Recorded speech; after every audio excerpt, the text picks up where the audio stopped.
Il s'appelait Aaron. Chaque matin, il prenait le raccourci. Et s'il faisait exactement ce qui détruit silencieusement la plupart des rêves, ce que presque tout le monde fait, sans jamais s'en rendre compte. Écoute bien cette histoire, parce qu'elle pourrait t'expliquer pourquoi tu avances sans arriver. Un sentier étroit, rapide, poussiéreux.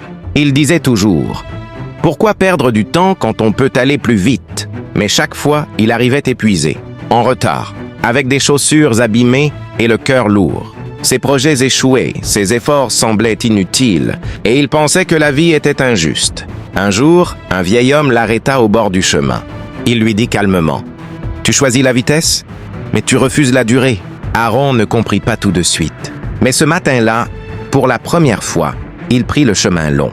Le chemin était plus large, plus calme. Il demandait de la patience. Chaque pas semblait lent, presque inutile. Pourtant, il remarqua quelque chose. Il ne glissait plus. Il respirait mieux. Il avançait sans se blesser. Jour après jour, il continua. Et un matin, sans s'en rendre compte, il arriva plus loin que jamais auparavant. Sans fatigue, sans peur. Alors il comprit. Ce qui va vite fatigue. Ce qui dure construit. Morale de l'histoire. La constance mène là où la précipitation abandonne. N'aie pas peur du chemin long. C'est souvent celui qui t'emmène vraiment quelque part. Abonne-toi et dis-moi en commentaire depuis quel pays tu regardes cette vidéo.